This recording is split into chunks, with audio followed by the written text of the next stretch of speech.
તો વિદ્યાર્થી મિત્રો, આપણે 9મા ધોરણના વિજ્ઞાન વિષયમાં સજીવનો પાયાનો એકમ કોષ આપણું પ્રકરણ 5મું ભણીએ છીએ. તો એમાં ખાસ કરીને ઘણી બધી અંગિકાઓ, કોષોની રચનાઓ બધી એનો અભ્યાસ આપણે કર્યો અને આજે આપણો આ છેલ્લો લેક્ચર છે એ પ્રકરણનો. છેલ્લી 2-3 અંગિકાઓ જે છે એનો અભ્યાસ આપણે કરીએ જેથી કરીને આ પ્રકરણ હવે આજે પૂરું થાય.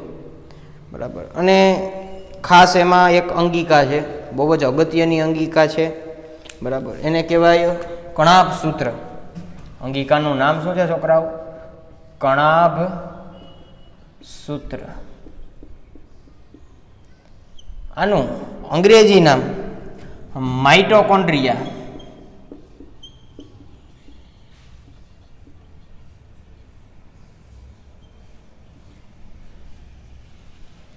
માઇટોકોન્ડ્રિયા કહેવાય. બરાબર. અને ગુજરાતીમાં કણાભ સૂત્ર કહેવાય. હવે આની અંદર એની રચનાનો પહેલાં તો સ્થાન જોઈએ. રચના પછી જોઈએ. પહેલાં તો એનું સ્થાન. બરાબર. બેવડા પટલવાળી અંગિકા છે એટલે આદિકોષ કેન્દ્રીય કોષમાં નહીં હોય તો ક્યાં હશે? તો કે ભાઈ સુકોષ કેન્દ્રીય કોષમાં. સુકોષ કેન્દ્રીય કોષમાં જોવા મળે. બીજું, વનસ્પતિ કોષમાંય છે અને પ્રાણી કોષમાંય છે. વનસ્પતિ કોષ તેમજ પ્રાણી કોષ એટલે કે પ્લાન્ટ સેલ અને એનિમલ સેલ બંનેની અંદર પ્રેઝન્ટ છે કણાભ સૂત્ર. તેની સંખ્યા તો કે કોષના પ્રકાર અને તેના કાર્યોને આધારે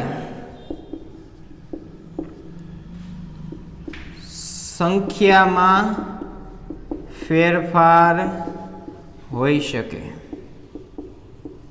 બરાબર. અલગ અલગ સંખ્યા હોય, 20 હોય, 25 હોય, 40 હોય, ઘણા બધા કણાભ સૂત્રો હોય. કોષનું કાર્ય કેવું છે, કોષ કયા પ્રકારનું કાર્ય કરે છે એને આધારે એની સંખ્યા નક્કી થાય. બરાબર. તો આ વાત કરી એના સ્થાનની. ત્યારબાદ આપણે વાત કરીએ વિદ્યાર્થીઓ એની રચના કેવી છે.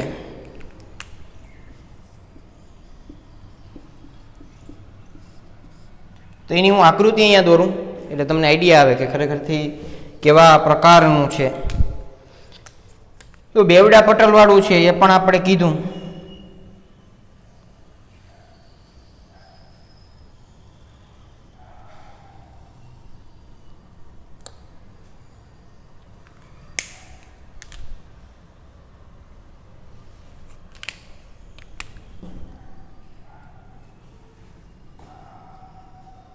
આ બેવડું પટલ થઈ ગયું. આમ એનો આમ તમે આકાર જુઓ, તમને એવું લાગે કે વાલનો દાણો હોય ને એવા સહેજ આકારનું હોય. એની સાથે તમે થોડુંક સરખાવી શકો. બરાબર. અને તમે જેમ જુઓ છો અત્યારે એમનું બહારનું આવરણ છે, બહારનું પટલ છે, એમાં મેં છિદ્રો જો અત્યારે કરી દીધા છે. એનો મતલબ કે બાહ્ય આવરણ છે, બહારની બાજુનું જે પટલ છે તે છિદ્રિષ્ઠ છે. તેમાં અસંખ્ય ઘણા બધા છિદ્રો આવેલા છે. બરાબર. અને અંદરનું જે આ આવરણ છે, અંદરનું આવરણ, તેમાંથી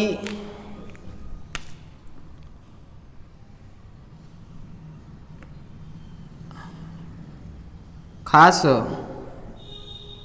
આવી ગળીમય રચનાઓ ઉદ્ભવે છે.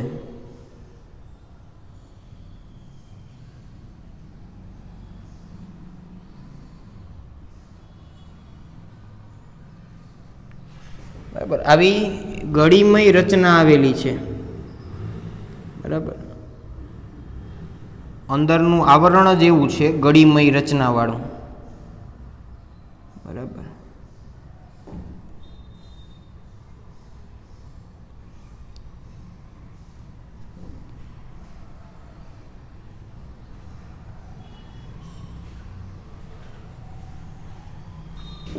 તો આ થઈ ગયું અંદરનું આવરણ.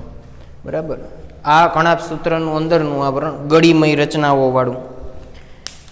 ત્યારબાદ આની અંદર વિદ્યાર્થી મિત્રો આપણે જેમ કોષ કેન્દ્રમાં કીધું હતું ને કે તેમાં ડીએનએ છે, તો અહીંયા કણાપ સૂત્રને પોતાનું અંગત પોતાની અંદર એક ડીએનએ છે ચોક્કસ પ્રકારનું, જે વલયાકાર ડીએનએ એવું એને કહેવાય, કારણ કે તે આવું છે. અલગ રંગથી બતાવીએ આપણે એને.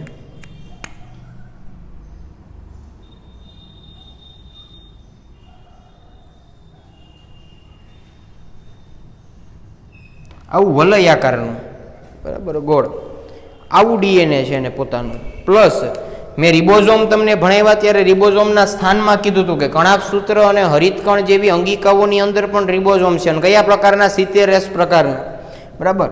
તો તમને સમગ્ર અંદરનું જે આધારક છે, અંદરની જે જગ્યા છે, એમાં તમને રિબોઝોમ પણ જોવા મળે.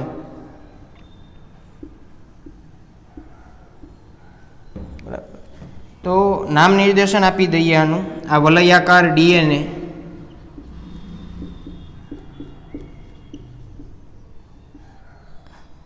આ રિબોઝોમ્સ, બરાબર. પછી અંદરની જે જગ્યા છે કણાપ સૂત્રની અંદરની જગ્યા, એને કહેવાય આધારક, મેટ્રિક્સ એવું કહેવાય, બરાબર. આ બાહ્ય આવરણ છે,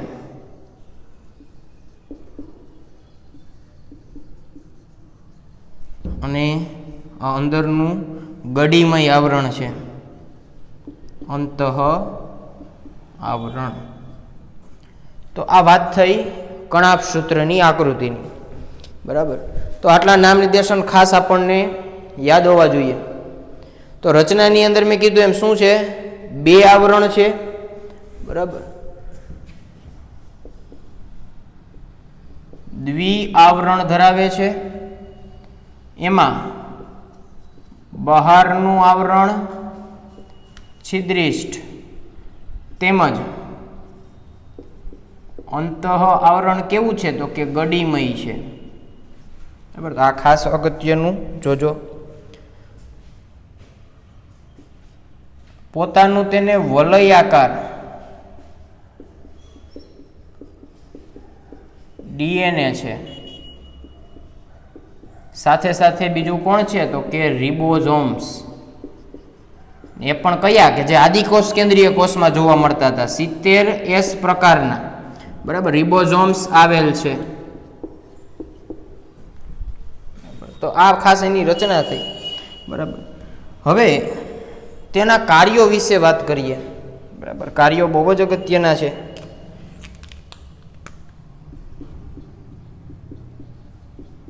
જો હું તમને દરેક વખતે એવું કહું બધી જ અંગિકાઓમાં કે કાર્ય બહુ અગત્યના છે, કારણ કે આ બધી જ અંગિકાઓ છે ને એ બધાના કાર્યો એટલે કે સમગ્ર પછી કોષના કાર્યો, કોષની અંદર પાછા વિભાજન છે, દરેક અંગિકાઓને ચોક્કસ કાર્ય સોંપેલું છે, એટલે બધી જ અંગિકાઓના કાર્યો ભેગા થાય ત્યારે કોષના કાર્યો, અને એને કારણે જે કોષ જીવંત છે, બરાબર. એટલે એના કાર્યોની વાત કરીએ આપણે. તો કાર્યોમાં ખાસ કરીને તેની અંદરનું આવરણ, એટલે કે આ જે ગડીમય આવરણ છે, અંતઃ આવરણ છે, એટીપી સ્વરૂપે શક્તિનું નિર્માણ કરે છે, એટલે કે ઉર્જાનું નિર્માણ કરે છે. હવે આપણને એમ થાય વોટ ઇઝ એટીપી? એટીપી શું છે? તો એટીપીનું પૂરું નામ લખો અહીંયા, હું જોજો. એટીપી એડિનોસાઇન ટ્રાઇફોસ્ફેટ, બરાબર. 3 ફોસ્ફેટ જોડાયેલા છે એડિનોસાઇન સાથે, એડિનોસાઇન ટ્રાઇફોસ્ફેટ એટલે કે એટીપી. આ શું છે? તો કે આ ઉર્જા છે, બરાબર. દાખલા તરીકે હું તમને એવું કહું કે તમારી પાસે પૈસા છે, રૂપિયા છે, બરાબર, તો તમે સુખી છો, કારણ કે અત્યારે બજારમાંથી તમે પૈસા આપીને પોતાનું ભોજન ખરીદી શકો, પહેરવા માટે તમે કપડાં ખરીદી શકો, રહેવા માટેનું રહેઠાણ ખરીદી શકો, તો તમારી જે જીવન જરૂરિયાત ચીજ વસ્તુઓ છે એ પૈસાથી થઈ ગઈ. એનો મતલબ કે જેમ પૈસા હોય તો તમારી પાસે ખોરાક પણ છે, તમારી પાસે રહેઠાણ પણ છે, પણ પૈસા હોય તો કારણ કે ચલણ છે, બરાબર, એને તમે ઉપયોગ કરી અને કોઈ પણ વસ્તુ મેળવી શકો છો. એમ એટીપી એ ઉર્જા ચલણ છે, ઉર્જા માટેનું ચલણ છે. એટીપી જ્યારે તૂટે તેમાંથી એક ફોસ્ફેટ જુદો પડે ત્યારે તેમાંથી શક્તિ મુક્ત થાય. એટલે એટીપીનું નિર્માણ ક્યાં થયું? કણાભસૂત્રમાં. અને એમાં પણ ખાસ કરીને ક્યાં ગ્રીન રંગનું જે અંદરનું પડ છે, અંદરની સપાટી, ત્યાં એટીપીનું નિર્માણ થાય. ત્યારબાદ ઇલેક્ટ્રોન પરિવહન તંત્ર એ અંતઃ આવરણ માં આવેલું છે. આ જે અંતઃ આવરણ છે એમાં ઇલેક્ટ્રોન પરિવહન તંત્ર છે, એટલે કે ઇલેક્ટ્રોન એમાંથી પસાર થાય અને આ એટીપી નિર્માણ પામે, ઉર્જા નિર્માણ પામે. ઇલેક્ટ્રોન પરિવહન તંત્ર ડિટેલમાં તમે આગળના ધોરણમાં 11-12 સાયન્સમાં ભણશો, પણ અત્યારે ખાલી નામ યાદ રાખજો, ઇલેક્ટ્રોન પરિવહન તંત્ર, કે જેના દ્વારા એટીપી જનરેટ થાય, એટીપીનું નિર્માણ થાય. અને એટીપી શું છે? તો કે ઉર્જા ચલણ છે. એનાથી આખા કોષને અને દરેક કોષ ભેગા થાય એટલે આખા શરીરને ઉર્જા મળે છે. આ કણાભસૂત્રમાં ઉર્જા માટેનું ચલણ ઉત્પન્ન થયું, ચલણ બન્યું, એટલે કણાભસૂત્રને પાવર હાઉસ ઓફ સેલ કહે છે. પાવર હાઉસ ઓફ સેલ અથવા તો કોષનું ઉર્જાઘર, કોષનું શક્તિઘર એવું કહેવામાં આવે, બરાબર. તો આ કણાભસૂત્રના કાર્યોની આપણે ચર્ચાઓ કરી. તો કાર્યોમાં આટલું યાદ રાખવાનું, કણાભસૂત્રની રચના, એની આકૃતિ પણ વ્યવસ્થિત મગજમાં યાદ રાખી લેવાની અને એનું સ્થાન યાદ રાખી લેવાનું. એટલે કણાભસૂત્ર આપણું અહીંયા પૂરું થાય. 2 સેકન્ડ માટે ખાલી જોઈ લ્યો, પછી આપણે નેક્સ્ટ અંગિકા શરૂ કરીએ. આપણે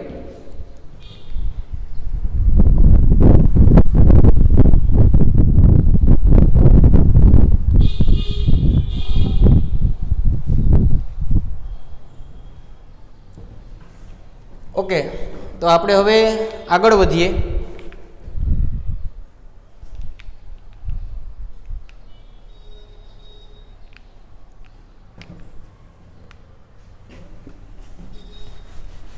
આના પછીની અંગિકા બહુ જ અગત્યની છે, જે પ્રાણી પાસે નથી. પ્રાણીઓના કોષોમાં એ અંગિકા નથી. આપણે તફાવતની વાત કરી હતી વનસ્પતિ કોષ અને પ્રાણી કોષ, ત્યારે હરિતકણ મેં કીધું હતું કે હરિતકણ કે જે હરિત દ્રવ્ય ઉત્પન્ન કરે પ્રકાશ સંશ્લેષણ માટેનું, તે માત્ર ને માત્ર લીલી વનસ્પતિઓ પાસે છે અને અમુક સાઇનો બેક્ટેરિયા એની પાસે પણ છે, બરાબર. અને પાણીની અંદર રહેલ જે લીલ છે, આલ્ગી છે, શેવાળ છે, એની અંદર પણ આ રંજક દ્રવ્ય એટલે કે હરિતકણ આવેલું છે, બરાબર. તો જુઓ, આપણે હરિતકણ વિશે અભ્યાસ કરીએ. હરિતકણ એને કહેવાય ક્લોરોપ્લાસ્ટ. ક્લોરોપ્લાસ્ટ એટલે કે હરિતકણ. પણ આ ભણ્યા પહેલા હું તમને એક થોડીક વાત કરું રંજક દ્રવ્ય કણ, બરાબર, અથવા તો રંજક કણો.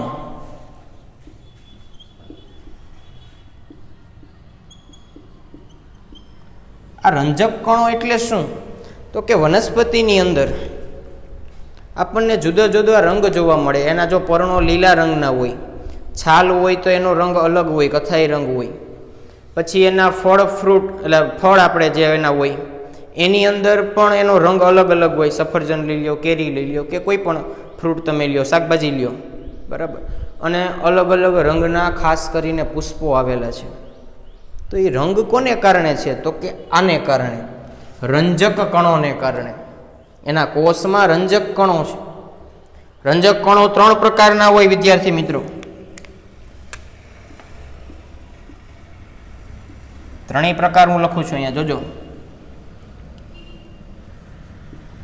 એક રંગ કણ, બીજું હરિત કણ, અને ત્રીજું રંગવિહીન કણ. રંગકણને કહેવાય ક્રોમોપ્લાસ્ટ. હરિતકણને આપણે હમણાં જ કીધું એમ ક્લોરોપ્લાસ્ટ. અને રંગવિહીન કણને કહેવાય લ્યુકોપ્લાસ્ટ. બરાબર.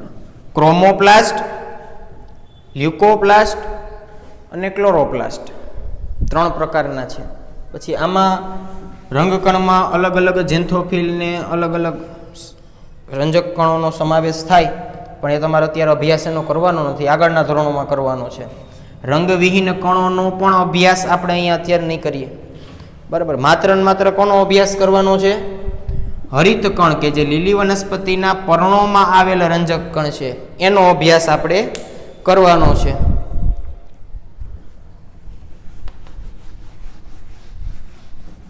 આનું સ્થાન ક્યાં છે? તમે કીધું એમ કે ભાઈ પર્ણોના કોષોમાં, અને નાનો છોડ હોય ને તો એના પ્રકાંડ પણ લીલું હોય. ઘણી વખત તમે જુઓ તો એમાં પણ જે લીલો ભાગ વનસ્પતિની અંદર દેખાય ત્યાં તમને એના કોષોમાં હરિતકણની હાજરી જોવા મળે, ક્લોરોપ્લાસ્ટ જોવા મળે. બરાબર. આની રચના હું તમને કહું, કણાપ સૂત્ર જેવી જ અંદરની રચના થોડીક અલગ છે. બાકી દ્વિઆવરણવાળી, બહારનું આવરણ છિદ્રિષ્ઠ છે. બરાબર. જુઓ,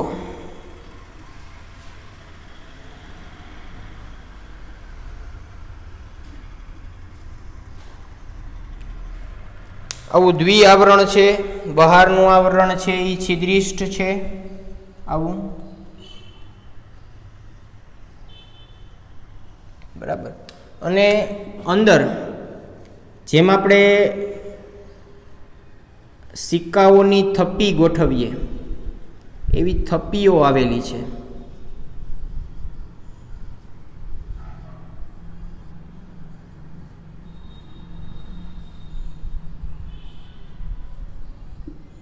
અને આ થપ્પીઓ એકબીજા સાથે ચોક્કસ નલિકાઓ દ્વારા જોડાયેલી છે. બરાબર. બાકી આની અંદર લીલા રંગનું પ્રવાહી એટલે કે હરિત દ્રવ્ય છે. સાથે સાથે રિબોઝોમ્સ આવેલા છે. પોતાના જ રિબોઝોમ છે આને. અને વલયાકાર ડીએનએ આને પણ છે, પોતાનું વલયાકાર ડીએનએ.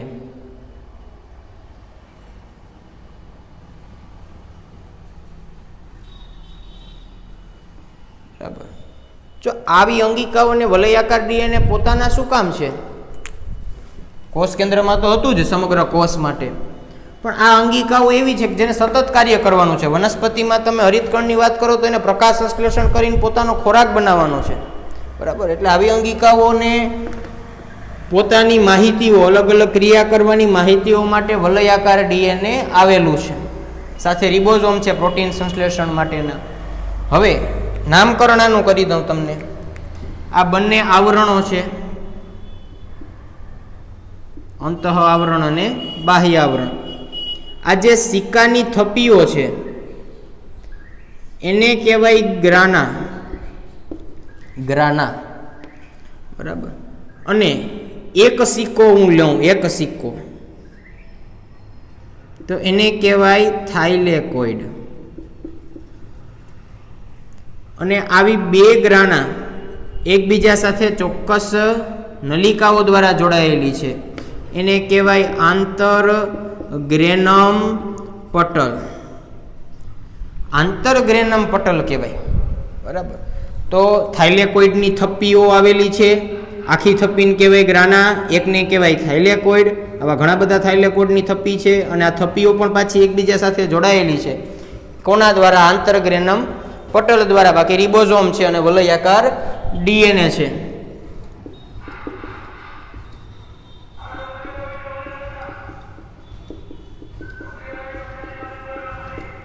વલયાકાર ડીએનએ ની વાત કરી.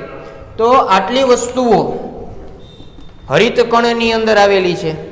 રચનાની વાત કરી, સ્થાન મેં કીધું એમ વનસ્પતિ કોષ, લીલના કોષ, શેવાળના અને અમુક સાયનોબેક્ટેરિયા.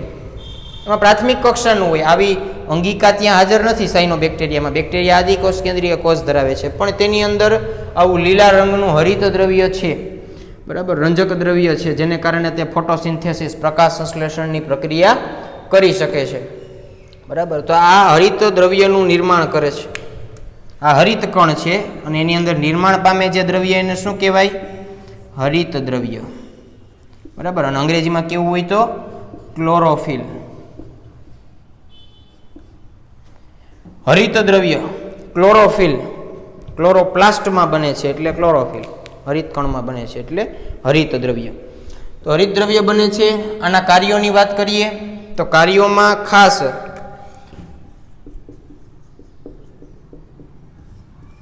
બરાબર ટેક્સ્ટ બુકમાં તમારી બહુ જ ટૂંકમાં અંગિકા આપેલી છે, પણ બહુ સમજવા જેવી છે. ખાસ કાર્યોની વાત કરીએ છોકરાઓ તો પ્રકાશ સંશ્લેષણની ક્રિયા, પ્રકાશ સંશ્લેષણ માટે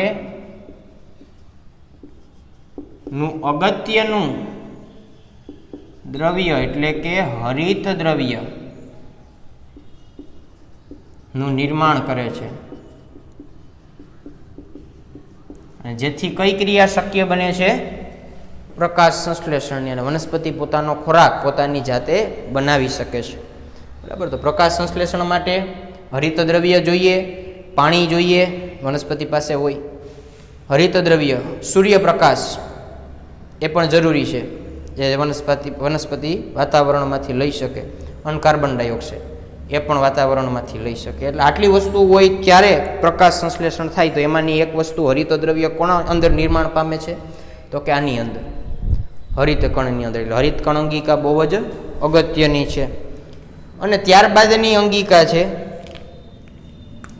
બહુ જ નાની અંગિકા, વર્ણન એનું નાનું આપેલું છે, રસધાનીઓ.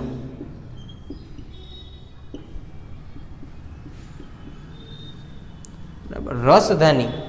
જો આ રસધાનીના સ્થાનની વાત કરીએ ને તો તમે યાદ કરો વનસ્પતિનો કોષ ને પ્રાણીનો કોષ મેં દોર્યા હતા. એમાં વનસ્પતિના કોષમાં મધ્યમાં મોટી રસધાની દોરી હતી. પ્રાણી કોષમાં એવું મેં ક્યાંય બહુ દોર્યું નહોતું અને તમને કીધું હતું પણ ત્યારે કે પ્રાણી કોષમાં બહુ જોવા ન મળે, હોય તો બહુ જ સૂક્ષ્મ કદની હોય, બરાબર. એટલે વનસ્પતિ કોષમાં હાજર જ્યારે પ્રાણી કોષમાં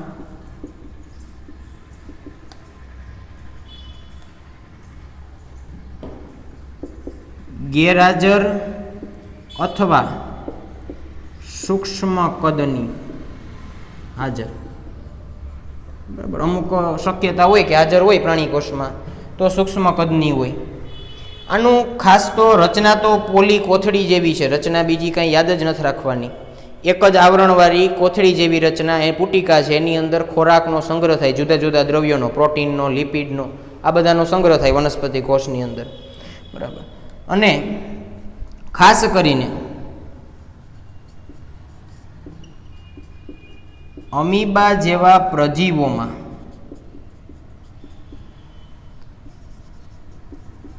આકુંચક પ્રકારની રસધાની હોય.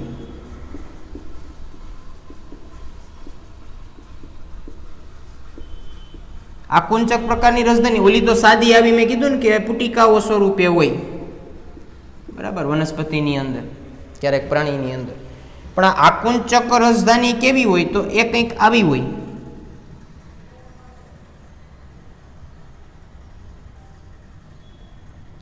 બરાબર, અનિયમિત આકાર જેવી આવી, બરાબર. આકુંચક રસધાની ક્યાં હોય? તો કે પ્રજીવોની અંદર, અમીબા, પેરામિશિયમ, એની અંદર. અને આનું કાર્ય ત્યાં શું છે? ઉત્સર્જન માટેનું. નકામા દ્રવ્યો જે અમીબાની અંદર કે પેરામિશિયમની અંદર હોય તેનો ઉત્સર્જન કરવાનું કાર્ય કોણ કરે? તો કે આકુંચક રસધાની, બરાબર. તો રસધાનીમાં આટલું યાદ રાખવાનું, બહુ જ સામાન્ય માહિતી છે. પ્લસ બહુ જ અગત્યની હરિતકણ અંગિકા અને એની આગળની જે ભણ્યા એ કણાપ સૂત્ર એટલે કે માઇટોકોન્ડ્રિયા, એનો પણ અભ્યાસ આપણે કર્યો. એટલે અહીંયા આપણું પ્રકરણ પૂરું થાય. થિયરીઓ બધી અહીંયા પૂરી થઈ જાય છે. એટલે વ્યવસ્થિત જોજો, ટેક્સ્ટ બુકમાંથી વ્યવસ્થિત વાંચજો. નવા વિડીયો લેક્ચરમાં મળશું નવા પ્રકરણની સાથે, બરાબર. ત્યાં સુધી આની વ્યવસ્થિત તમે તૈયારી કરી લ્યો.